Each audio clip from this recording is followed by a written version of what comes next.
안녕하세요. 책 읽어주는 소리예요. 오늘은 재치 있는 이솝 우화 욕심편 8권에서 12권 연속으로 들어보아요.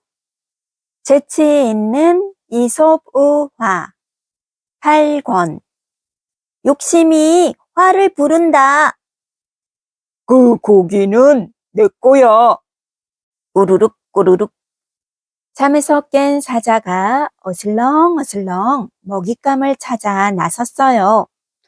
짭, 배가 출출한데 오늘은 뭘 먹을까? 바로 그때였어요. 곰이 일어나 부두득 기지개를 켰어요. 꾸르륵 꾸르륵. 곰도 어슬렁어슬렁 먹잇감을 찾아 나섰지요.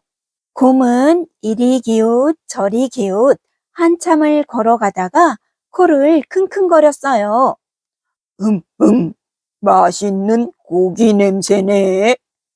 곰이 냄새나는 곳으로 쿵쿵 달려갔어요. 바로 그때 사자도 그 냄새를 맡았지요. 쿵쿵, 아니 이 냄새는? 사자는 쏜살같이 달려갔어요. 사자가 찾아낸 건 죽은 새끼 사슴이었어요. 우와, 맛있겠다. 사자가 사슴을 막 먹으려고 할 때였어요. 잠깐, 그건 내 거야. 헉헉거리며 달려온 곰이 소리쳤어요. 뭐라고? 내가 먼저 찾았으니까 내 거야.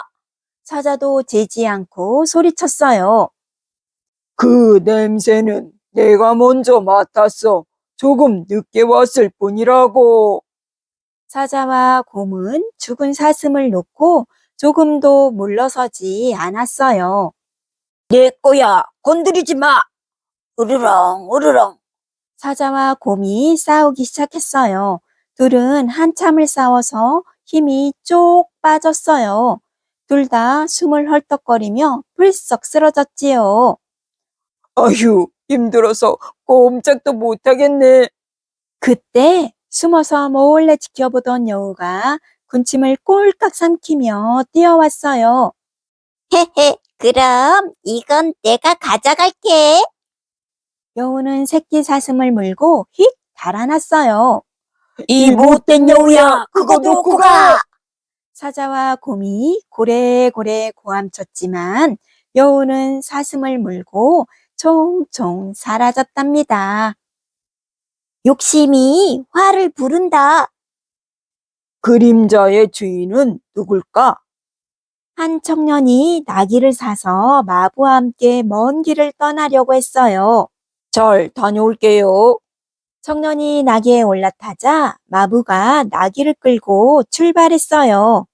바람 한 점 없는 아주 무서운 날씨였어요. 쨍쨍 내리쬐는 햇볕이 무척 뜨거워 땀이 줄줄 흘러내리고 혀가 바싹바싹 탔어요. 어휴, 더워. 청년이 주위를 살펴보았지만 그늘에서 쉴 만한 나무 한 그루 없었어요. 얼마쯤 더 가다가 청년이 씩 웃으며 말했어요. 아저씨, 저쪽에 잠깐 세워주세요. 네, 도련님, 그렇게 하지요. 청년은 땅바닥에 착 붙어 졸졸 따라오는 그림자를 보았던 거예요.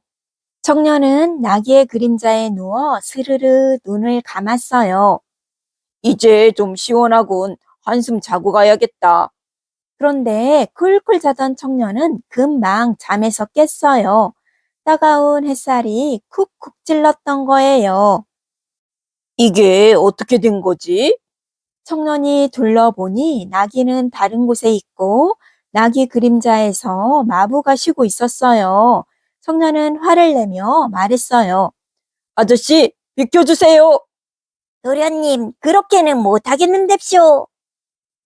나귀를 내가 샀으니 나귀는 내 거잖아요.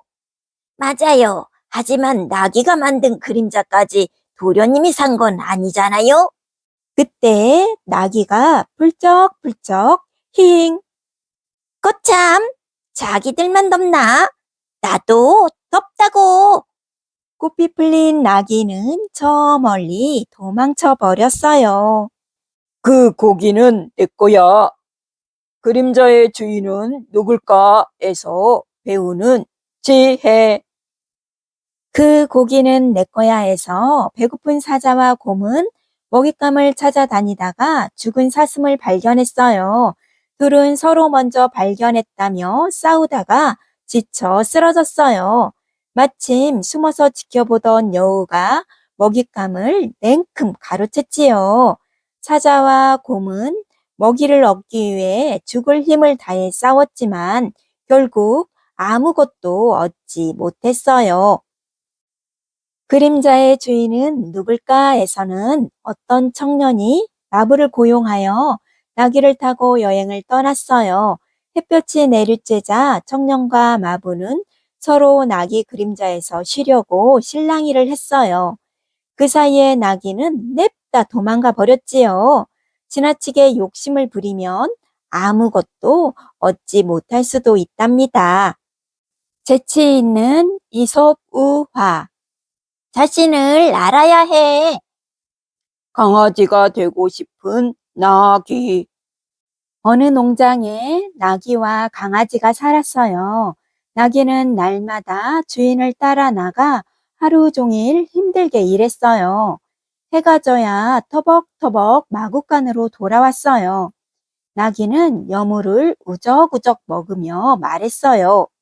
아이고, 이제 좀 살겠다. 그런데 강아지는 온종일 신나게 놀았어요. 그러다가 주인이 돌아오면 쪼르르 달려가 재롱을 부렸지요. 아이, 귀엽기도 해라. 주인은 강아지를 번쩍 안아주었어요. 어느 날 땀을 뻘뻘 흘리며 장작을 나르던 나귀의 눈이 휘둥그레졌어요. 강아지가 주인의 어깨 위에 올라앉아 앞발로 볼을 톡톡 치고 있지 뭐예요. 아, 나도 강아지처럼 해볼까? 강아지가 이번에는 식탁 옆으로 가서 살랑살랑 꼬리를 쳤어요. 그러자 주인이 고기 덩어리를 휙 던져주었지요. 나귀는 구경하다가 철썩 하인에게 뒤통수를 맞았어요. 빨리 일해야지. 왜 여기 와 있어? 다음 날 나귀는 강아지를 보자 화가 나서 씩씩거렸어요. 강아지는 얄미워. 난 밤낮으로 힘들게 일하는데 매일 놀면서도 귀엽만 봤다니. 좋아, 나도 재롱을 부려야지. 나귀는 성큼성큼 집 안으로 들어갔어요. 주인은 식탁에서 밥을 먹고 있었어요. 나귀는 공중공중 뛰어가서 주인 무릎 위로 펄쩍 뛰어올랐어요. 순간 와장창 식탁이 엎어졌어요. 아니, 나귀가 왜 이러지? 주인은 벌러덩 나자빠진 채 소리쳤어요. 그런데도 나귀는 앞발을 번뜩 들어 주인의 두 볼을 툭툭 쳤지요. 아이고, 사람 살려. 주인은 볼을 감싸진 채 뒹굴었어요. 감히 주인님에게 덤벼들다니. 하인들이 달려와서 나귀를 몽둥이로 때렸어요. 앞으로 며칠 동안은 굶을 줄 알아. 쿵쿵 찰싹 찰싹. 아야, 그게 아니라고요. 아야. 나귀는 아파서 훌쩍훌쩍 뛰었어요. 강아지처럼 귀염을 받으려던 건데. 나귀는 마구간에 갇혀서 엉엉 울었어요. 밤이 되자 배에서 꼬르륵 휴, 지금쯤 맛있는 여물을 배불리 먹고 푹 쉬고 있었을 텐데. 나귀는 후회가 이만저만이 아니었답니다. 자신을 알아야 해. 개구리 나라의 새 임금님. 어느 날 개구리들이 모여 앉아 투덜거렸어요. 우린 왜 만날 개굴개굴 이상하게 울까? 맞아. 종달새는 둥달둥달, 참새는 짹짹, 고양이는 야옹야옹 예쁘게 노래하는데. 신령님께 임금님을 보내달라고 하자. 그럼 예쁜 목소리로 노래하는 법을 가르쳐 줄 거야. 신령님, 저희에게 훌륭한 임금님을 보내주세요. 개구리들은 개굴개굴 빌었어요. 오냐, 너희가 원하는 대로 임금을 보내주마. 통나무 하나가 연못으로 풍덩 떨어졌어요. 우와, 신난다. 개구리들은 좋아서 팔딱팔딱 뛰었어요. 임금님, 노래하는 법을 가르쳐 주세요. 개구리들은 개굴개굴 시끄럽게 졸라댔어요. 하지만 통나무 임금은 아무 대답이 없었어요. 치, 이제 보니 벙어리 임금이잖아. 신령님, 새 임금을 보내주세요. 어서요. 개구리들은 개굴개굴 계속 졸랐어요. 칠령님은 마지못해 황새를 새 임금으로 내려보냈어요. 임금님, 예쁘게 노래하는 법을 가르쳐 주세요. 황새는 대답 대신 개구리를 꿀꺽. 으아, 개구리 살려. 개굴개굴. 연못에는 개구리가 한 마리도 남지 않았답니다. 강아지가 되고 싶은 낙이 개구리 나라의 새 임금님에서 배우는 지혜. 강아지가 되고 싶은 나귀에서 나귀는 종일 힘들게 일하는 것이 싫었어요. 강아지처럼 편히 놀면서 주인에게 귀여움을 받고 싶었지요. 그래서 재롱을 떨며 주인에게 안겼지만 흠씬 두들겨 맞고 꽁꽁 묶이고 말았어요. 자기에 대해 제대로 알지 못하고 무조건 남을 따라했다가 봉변을 당한 거예요. 개구리 나라의 새 임금님에서 연못가 개구리들은 개굴개굴 우는 목소리가 싫었어요. 그래서 다른 동물들처럼 예쁜 목소리로 노래하고 싶어 황새를 새 임금님으로 맞이했다가 모두 잡아먹히고 말았어요. 자기 분수를 모르고 가진 것에 만족하지 못하면 낙이나 개구리처럼 화를 당할 수 있어요. 재치 있는 이솝 우화 10권. 만족할 줄 알자. 황금알을 낳는 암탉. 어느 날 농부가 암탉을 한 마리 샀어요. 달걀을 낳으면 팔 생각이었지요. 다음 날 아침 농부는 일어나자마자 암탉 둥지에 손을 쑥 집어넣었어요. 에구머니, 이게 뭐야? 암탉이 낳은 건 황금알이었어요. 농부는 어깨춤을 덩실덩실 추었어요. 아이고, 예쁜 것. 하느님, 감사합니다.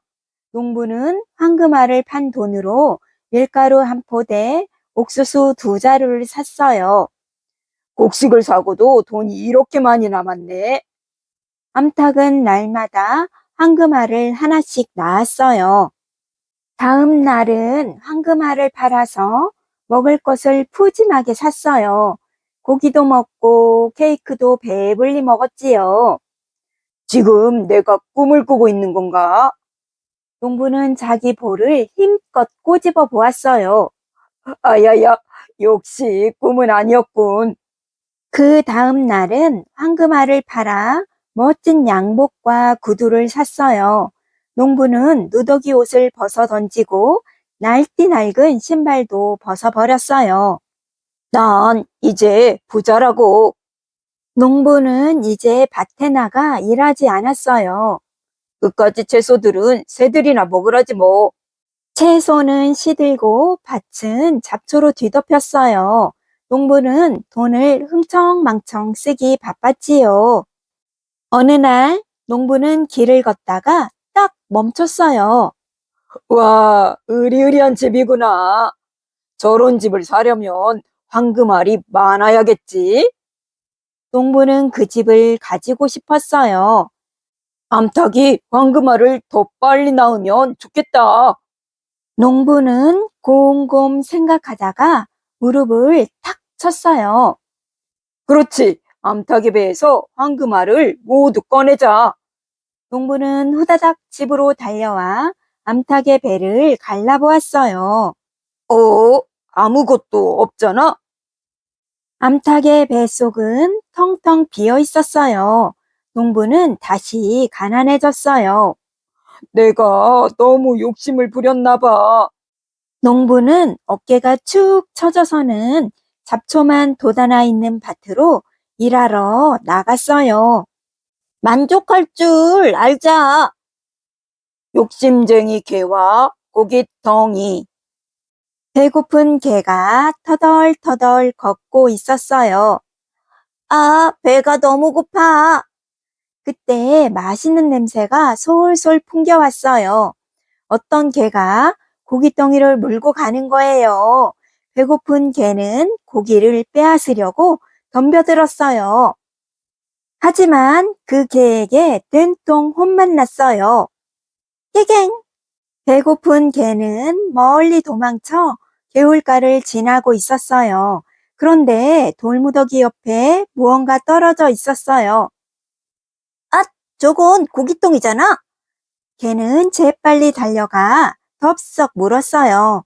누가 고깃덩이를 빼앗아가면 어떡하지? 배고픈 개는 두리번 사나운 개가 나타나 덤벼들 것 같았어요. 안 돼. 숨어서 혼자 먹어야지. 배고픈 개는 숨을 곳을 찾아 뛰어갔어요. 개는 고깃덩이를 물고 다리를 건넜어요. 그런데 강물 속에 웬 개가 고깃덩이를 물고 있는 게 아니겠어요? 내 것보다 더 크잖아. 배고픈 개는 그 고기까지 빼앗아 먹고 싶었어요. 망망, 당장 내놔. 망망, 붕덩. 내 고기. 그 개가 강물에 비친 자기 모습이었다는 걸 배고픈 개는 그제야 알았어요. 그 바보같이 날 보고 지저대다니. 하지만 후회해도 이미 늦었답니다. 꼬르륵, 꼬르르륵. 황금알을 낳는 암탉. 욕심쟁이 개와 고깃덩이에서 배우는 지혜. 황금알을 낳는 암탉에서 농부는 암탉을 한 마리 샀어요. 그런데 그 암탉이 날마다 하나씩 황금알을 낳았지요. 농부는 먹을 것과 옷을 사며 신이 났지만 마음에 드는 큰 집을 사고 싶어 황금알을 한꺼번에 꺼내려고 암탉의 배를 갈랐어요. 하지만 암탉의 배 속에는 아무것도 없었지요. 결국 애꿎은 암탉만 죽고 더 이상 황금알을 얻을 수 없게 되었어요. 욕심쟁이 개와 고깃덩이에서 배고픈 개는 개울가에서 고깃덩이를 주었어요. 개는 고기를 물고 다리를 건너다가 물에 비친 제 모습을 보았어요. 하지만 어리석은 개는 다른 개가 더 큰 고기를 물고 있다고 생각했어요. 그것까지 뺏어 먹으려고 짖는 순간 입에 물고 있던 고기를 물에 빠뜨렸지요. 농부와 개처럼 끝없이 더 많이 가지려고 욕심내거나 남이 가진 것까지 뺏으려다가는 이미 가진 것마저 잃을 수 있답니다. 재치 있는 이솝우화 11권. 불가능한 일도 있어. 사자와 돌고래. 사자가 어슬렁어슬렁 바닷가를 거닐고 있었어요. 푸. 바다에서 헤엄을 치던 돌고래가 고개를 쏙 내밀었어요. 돌고래야, 안녕. 사자야, 안녕. 둘은 반갑게 인사했어요. 바다에서는 누가 가장 힘이 세니? 사자는 문득 궁금해졌어요. 그야 물론 내가 가장 힘이 세지. 돌고래가 우쭐대며 자랑했어요. 그래? 그럼 우리 친구하자. 너는 바다에서 가장 힘이 세고 나는 땅에서 가장 힘이 세니까 어려운 일이 생기면 서로 돕는 거야. 어때? 그거 괜찮은걸? 좋아, 친구. 돌고래가 대답했어요. 어느 날 사자가 들소떼의 공격을 받았어요. 안 되겠다. 돌고래한테 도와달래야지. 사자는 어린 사자를 돌고래에게 보냈어요. 하지만 아무리 기다려도 돌고래는 오지 않았어요. 다음 날 사자는 씩씩대며 돌고래를 찾아갔어요. 이봐, 돌고래. 어서 와, 친구. 친구 좋아하네. 넌 나쁜 친구야. 어려울 때 도와주기로 해놓고 오지도 않았잖아.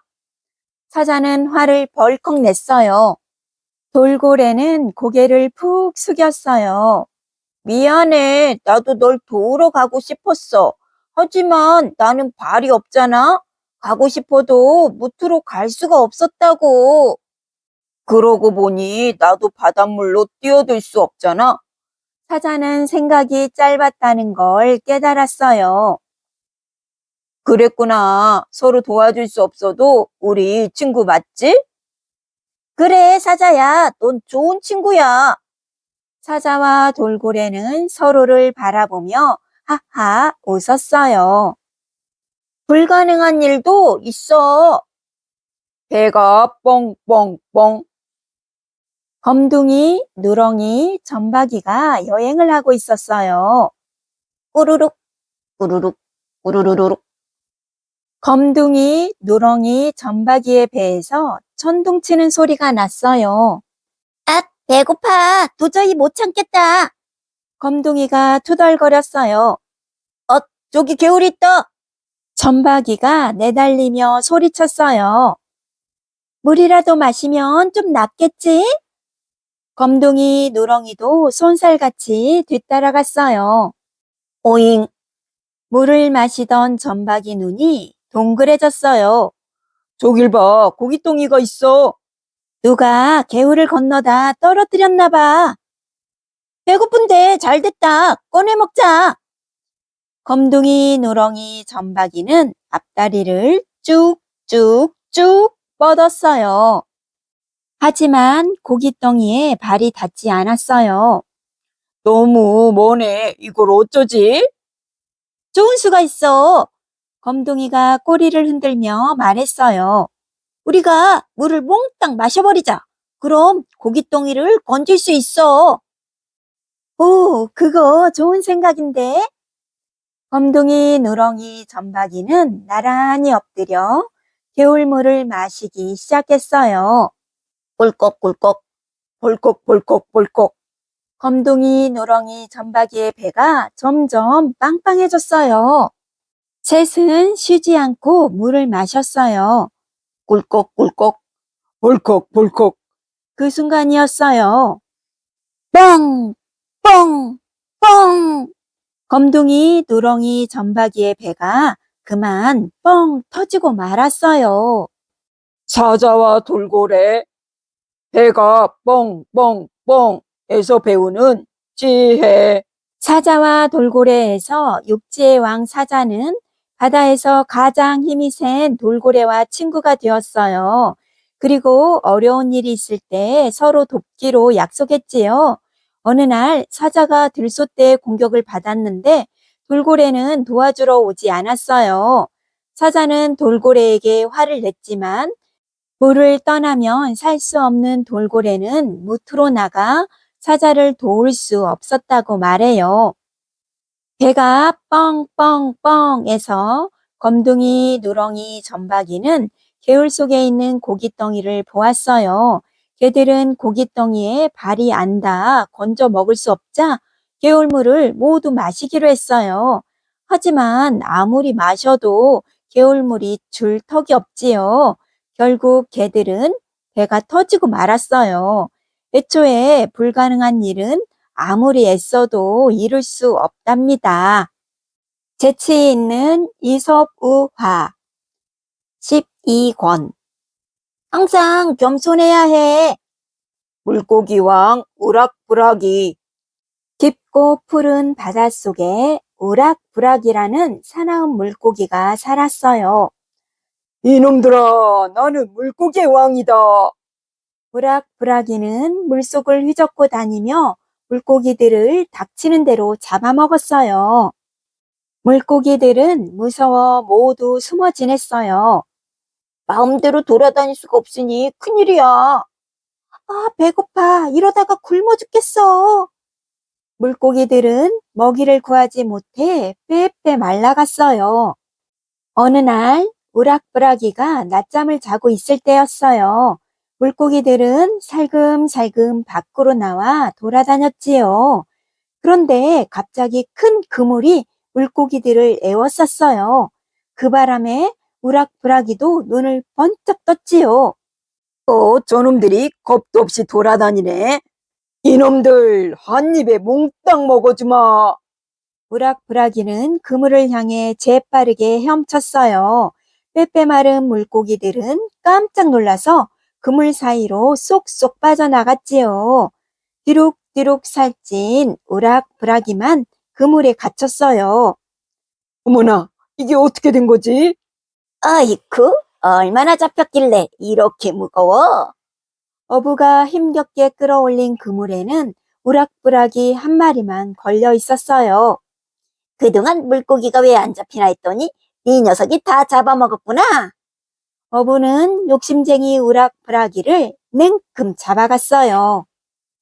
항상 겸손해야 해. 황소와 엄마 개구리.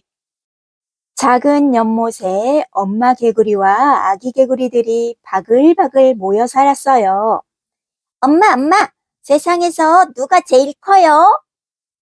그거야 물론 이 엄마가 제일 크지. 엄마 개구리가 자랑스럽게 대답했어요. 개굴개굴, 우리 엄마가 세상에서 제일 크다. 개굴개굴, 우리도 엄마처럼 빨리빨리 자라자. 아기 개구리들은 물장구를 치며 즐겁게 노래했어요. 엄마 개구리보다 큰 동물을 본 적이 없는 아기 개구리들은 엄마의 말을 믿었거든요. 어느 날 연못가에 황소 한 마리가 나타났어요.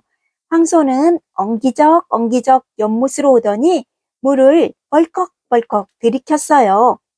아기 개구리들은 눈이 휘둥그레졌어요. 우와, 무지무지 크다. 엄마보다 1000배는 더 큰 것 같아. 아기 개구리들은 엄마 개구리에게 뛰어갔어요. 엄마, 세상에서 누가 제일 커요? 그야 물론 엄마가 제일 크지. 아니에요. 엄마보다 더 큰 동물을 봤어요. 엄마 개구리는 눈을 끔뻑끔뻑 했어요. 얘들아, 엄마가 얼마나 큰지 보여주마. 엄마 개구리는 배에 힘을 잔뜩 주고 부풀렸어요.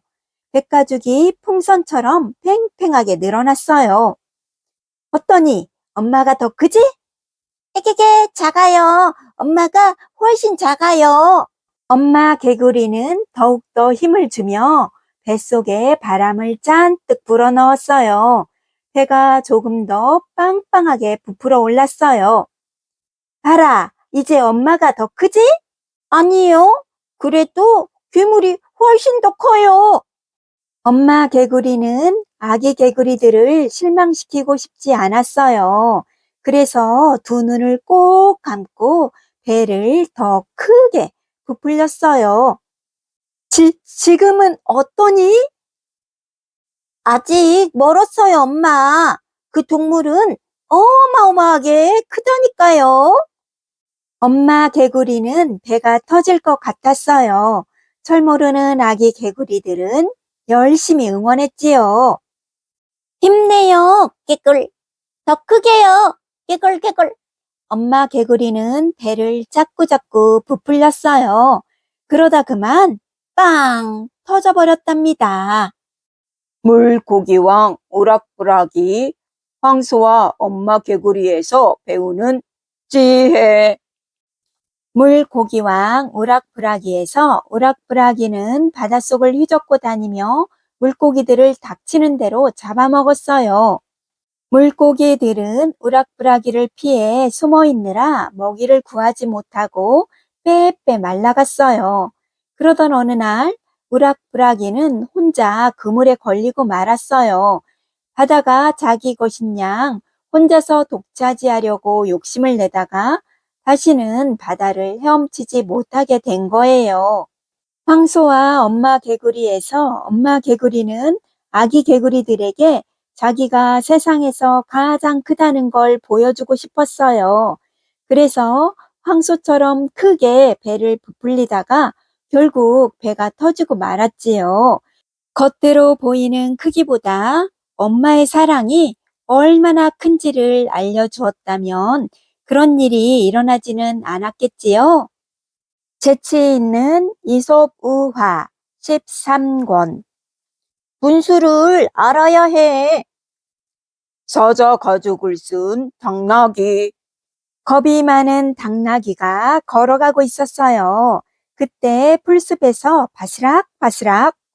어이쿠, 깜짝이야. 당나귀는 무서워서 부들부들 떨었어요. 그런데 풀숲에서 나온 건 다람쥐였어요. 겁쟁이 당나귀야, 덩치값 좀 해. 당나귀는 풀이 죽어 타박타박 걸었어요. 그러다가 웬 보따리를 주었어요. 보따리를 풀어본 당나귀는 눈이 휘둥그레졌지요. 아니, 이건 사자 털가죽이잖아. 당나귀는 재빨리 사자 가죽을 뒤집어 썼어요. 그러고는 연못으로 불이 나게 달려가서 제 모습을 비춰보았어요. 와, 내가 사자 대왕님이 되었어. 겁쟁이라고 놀리던 녀석들을 혼내줘야지. 당나귀는 기뻐서 펄쩍펄쩍 뛰었어요. 당나귀는 숲으로 들어갔어요. 얼마쯤 가다가 표범을 만났지요. 표범이 날 무서워할까? 어이쿠, 사자 대왕님이네. 저번에 먹이를 훔쳐 먹었는데 잡히면 큰일이야. 표범은 진짜 사자인 줄 알고 잽싸게 도망쳤어요. 여우와 멧돼지도 진짜 사자인 줄 알고 싹싹 빌었어요. 사자 대왕님, 저번에 멧돼지랑 대왕님을 놀린 건 정말 잘못했습니다. 멧돼지는 무서워서 오줌을 찔끔 쌌지요.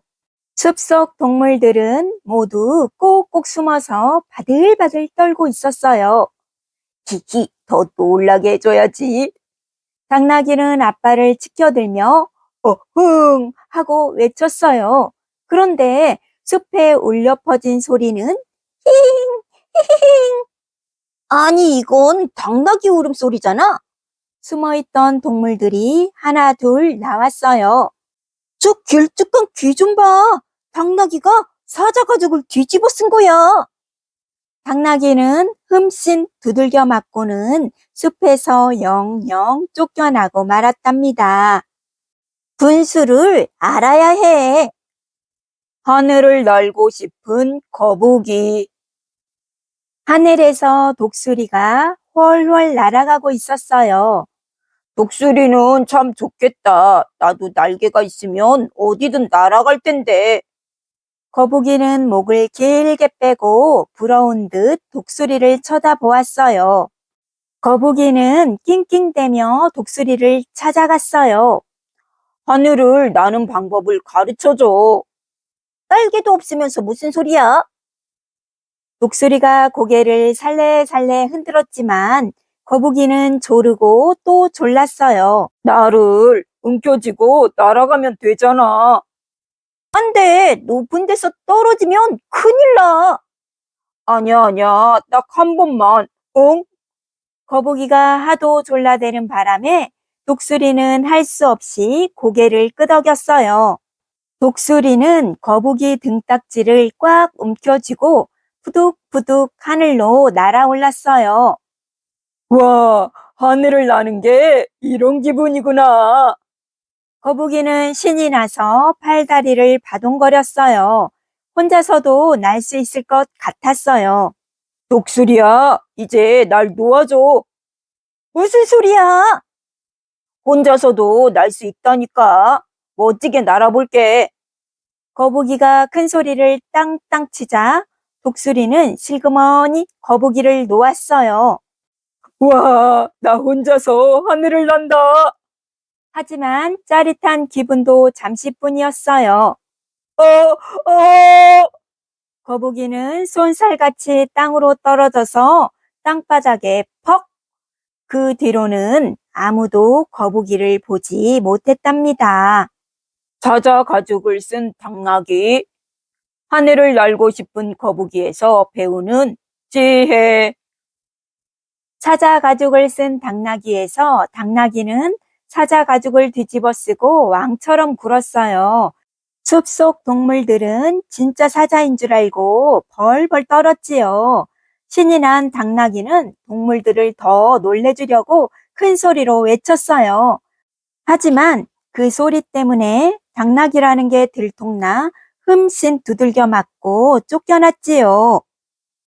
하늘을 날고 싶은 거북이에서 거북이는 하늘을 훨훨 나는 독수리가 부러웠어요. 그래서 독수리에게 자기를 붙잡고 하늘 높이 올라가서 놓아달라고 했어요. 독수리가 위험하다고 말렸지만 듣지 않았어요. 결국 거북이는 땅에 떨어져 죽고 말았어요. 당나귀도 거북이도 분수를 알았다면 이런 일은 없었겠죠. 재치 있는 이솝우화 14권. 얕은 꾀는 안 돼. 박쥐는 누구 편? 옛날에 박쥐가 살았어요. 박쥐는 거꾸로 매달려 곰곰 생각했어요. 난 쥐와 비슷하게 생겼으니까 들짐승인가? 아니야, 새처럼 날개가 있잖아. 들짐승인지 새인지 박쥐 자신도 헷갈렸어요. 박쥐가 사는 숲속에는 늘 싸움이 일어났어요. 호랑이야, 어디 덤벼봐. 새들의 대장인 매가 외치면 들짐승의 대장인 호랑이도 으르렁. 매야, 땅으로 내려오기만 해봐. 박쥐는 새와 들짐승 사이에서 눈치만 살폈어요. 어느 날 새떼가 날아와 들짐승의 먹이를 빼앗았어요. 저 못된 새들 잡히기만 해봐라. 들짐승들이 화가 나서 펄쩍펄쩍 뛸 때 박쥐는 얼른 날아가는 새들 무리에 끼었어요. 나도 같이 가. 나도 새란 말이야.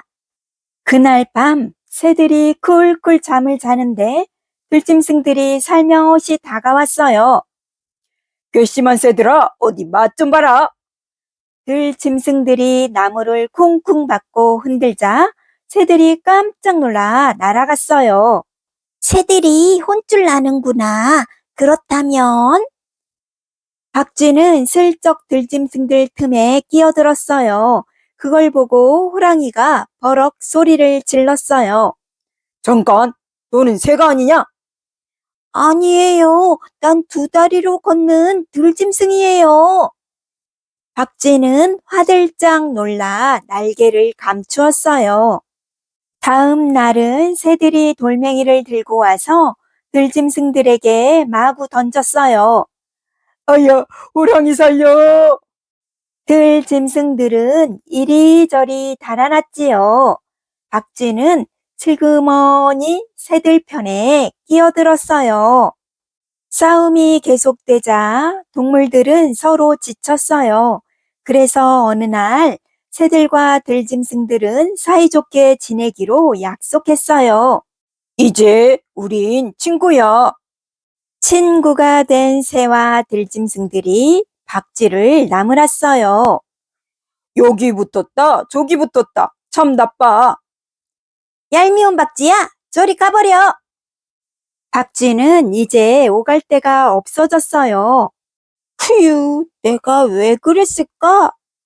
박쥐는 부끄러워서 동물들 곁을 떠났어요. 그때부터 박쥐는 어두운 동굴에 꼭꼭 숨어 살게 되었답니다.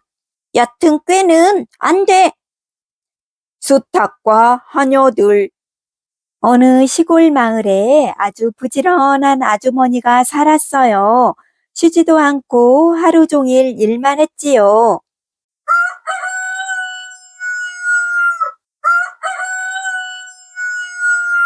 이른 새벽에 수탉이 울면 아주머니는 후다닥 하녀들을 깨웠어요. 얼른 일어나, 빨리 일을 시작해야지.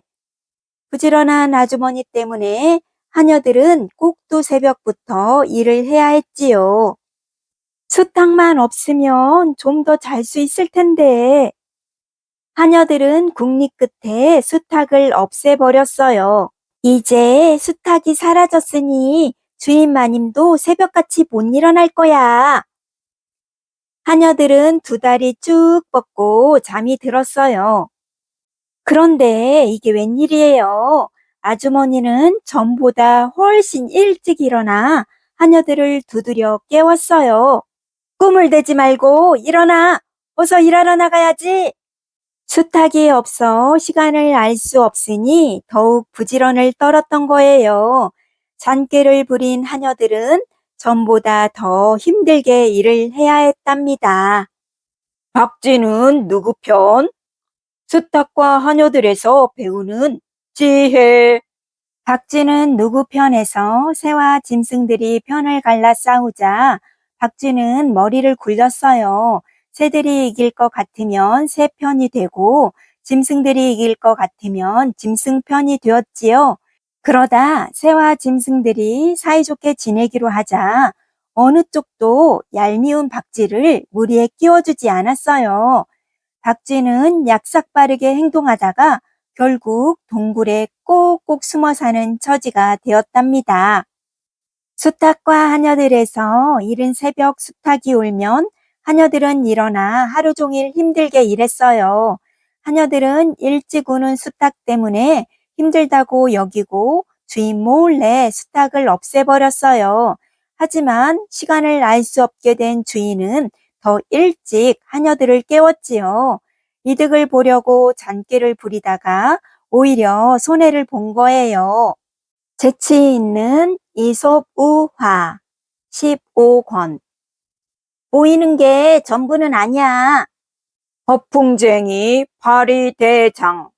배고픈 생쥐가 선반 위를 두리번 코를 발름발름 먹을 것을 찾아요. 야호! 달콤한 꿀단지다.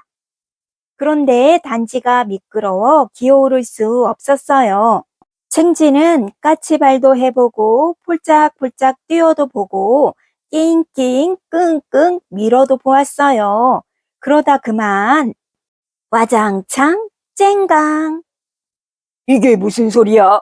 낮잠 자던 고양이가 화들짝 놀라 깨자 생쥐는 쪼르르 달아났어요. 달콤한 꿀이잖아. 고양이는 꿀을 핥다가 밖으로 나갔어요. 달콤한 꿀 냄새가 솔솔. 이번에는 파리들이 몰려왔어요. 얘들아, 꿀이야. 맘 놓고 실컷 먹어라. 허풍쟁이 파리 대장이 말하자 파리들이 꿀을 향해 붕붕 날아갔어요. 그때 앵앵이가 다른 파리들을 말렸어요. 얘들아, 꿀에 앉으면 큰일 나. 꿀에 들러붙으면 옴짝달짝 못하게 돼. 걱정 마. 나만 믿어. 파리 대장은 큰 소리를 땅땅 쳤어요. 파리들은 꿀에 오글오글 달라붙어 냠냠, 쩝쩝, 할짝할짝, 날름날름. 우와, 정말 맛있어. 배가 빵빵해졌을 땐 날개와 다리가 꿀범벅이 되었지요. 꼭 배도 부른데 이제 집에 가자. 그런데 파리들은 날아오를 수 없었어요. 날개를 붕붕거릴수록 끈끈한 꿀에 엉겨서 허우적 어쩜 좋아. 꿀에 둘러붙어 버렸어. 그때 고양이가 돌아왔어요. 앵앵이는 고양이 수염에 묻은 꿀을 맛있게 핥았어요. 나처럼 한 방울로 만족하지. 파리들은 꿀 속에서 허우적 외쳤어요. 아이고, 파리 살려! 대장님, 걱정하지 말라면서요. 그런데 웬일로 허풍쟁이 파리 대장이 조용하지요? 이런, 벌써 주둥이까지 폭 잠겨버렸네요. 보이는 게 전부는 아니야. 수사슴의 뿔과 다리. 사슴들이 연못에서 물을 마시고 있었어요. 둘레둘레 주위를 살피면서요. 휴, 우린 왜 이렇게 겁이 많을까?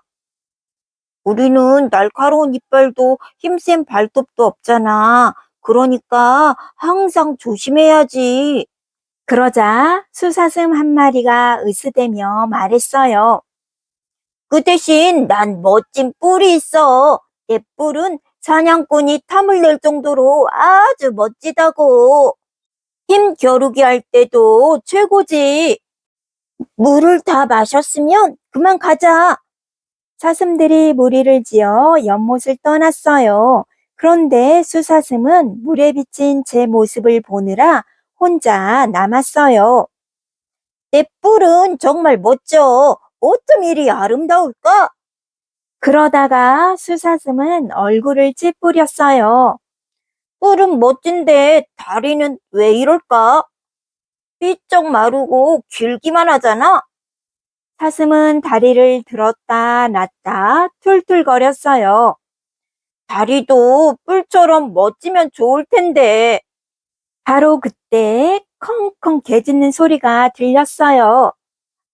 사냥꾼이다. 수사슴은 있는 힘껏 달아나기 시작했어요. 볼품없다던 다리를 힘차게 놀려 순식간에 사냥꾼을 따돌렸어요. 후유, 이젠 못 따라오겠지? 수사슴은 고개를 휙 쳐들다가 아플싸 뿔이 그만 나뭇가지에 걸려버렸어요. 사냥꾼이 화를 겨누자 수사슴이 눈물을 뚝뚝 흘리며 중얼거렸어요. 겉모습이 멋지다고 좋은 게 아니구나. 허풍쟁이 파리 대장, 수사슴의 뿔과 다리에서 배우는 지혜. 허풍쟁이 파리 대장에서 꿀단지가 깨지자 허풍쟁이 파리 대장이 부하들을 데려와 꿀을 먹기 시작했어요. 예전에 꿀에 앉았다 다리 하나를 잃은 파리가 위험하다고 말렸지만 파리 대장은 큰 소리를 땅땅 쳤지요. 하지만 꿀을 다 먹고 나자 온몸에 꿀이 달라붙어 날아갈 수가 없었어요. 파리 대장의 허풍 때문에 부하들까지 위험에 빠진 거예요. 수사슴의 뿔과 다리에서 수사슴은 자기의 멋진 뿔이 자랑스러웠지만 가늘고 긴 다리가 늘 못마땅했어요. 하지만 사냥꾼에게 쫓기게 되자 볼품없다고 무시했던 다리 덕분에 도망칠 수 있었지요. 그런데 그만 뿔이 나뭇가지에 걸려 붙잡히고 말았어요. 겉모습만 보다 보면 정작 중요한 걸 놓칠 수 있답니다.